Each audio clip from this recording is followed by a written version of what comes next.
சிவாய நம. அன்பர்கள் அனைவருக்கும் வணக்கம்.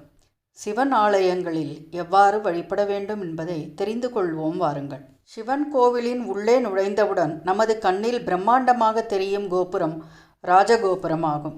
ராஜகோபுரத்தை தெய்வ வடிவமாக எண்ணி வணங்கிவிட்டுதான் கோவிலுக்குள் நுழைய வேண்டும். கோவிலுக்கு வர முடியாதவர்கள் கூட தூரத்தில் இருந்தபடியே கோபுர தரிசனம் செய்வது இறைவனை வணங்குவதற்கு சமமாகும்.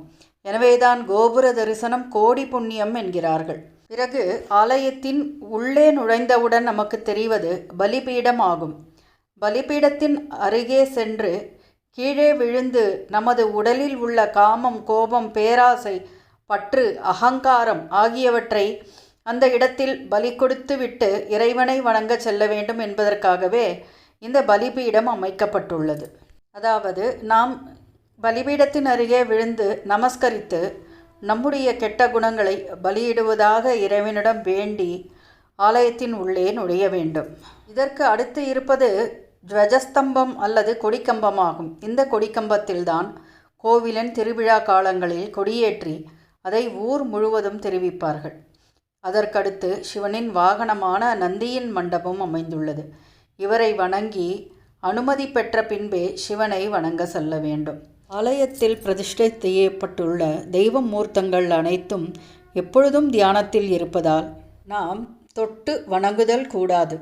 அடுத்து சந்நிதியில் முதலில் அருள் பாலிக்கும் முழுமுதற் கடவுளான விநாயகரை வணங்கி அவருக்கு முன்பு தோப்புக்கரணம் போட வேண்டும். அடுத்து மூலஸ்தானத்தில் உள்ள சிவபெருமானை ஒரே சிந்தனையுடன் வணங்க வேண்டும். சிவ தரிசனம் செய்த பின்பு பிரகாரத்தில் உள்ள சுப்பிரமணியர், அம்பிகை, துர்க்கை, தட்சிணாமூர்த்தி, பைரவர் ஆகியோரை வழிபட்ட பிற்பாடு கடைசியாக இறைவனை தரிசிக்க வரும் பக்தர்களின் கோரிக்கையை கணக்கெடுக்கும் சண்டிகேஸ்வரருக்கு முன் நின்று வந்தேன் வந்தேன் வந்தேன், இறைவனின் தரிசனம் கண்டேன் கண்டேன் கண்டேன் என மெதுவாக கூறி இரு கைகளையும் மெதுவாக தட்டி நன்றி சொல்லி வெளியே வர வேண்டும். கோவிலை விட்டு வெளியே வந்தவுடன் பிரகாரத்தில் சிறிது நேரம் உட்கார்ந்துவிட்டு, இறைவா, நான் எனது பிரார்த்தனையை உன்னிடம் கூறிவிட்டேன்.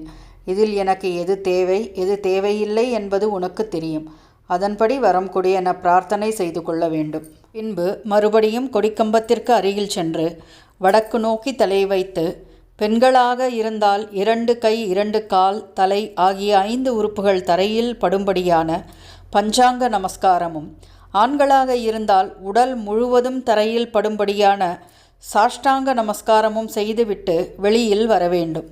ஆலயத்திற்கு செல்லும் பக்தர்கள் இறைவனை வழிபட்டால் மட்டும் போதாது, அவருக்கு பிடித்த மாதிரியும் நடந்து கொள்ள வேண்டும்.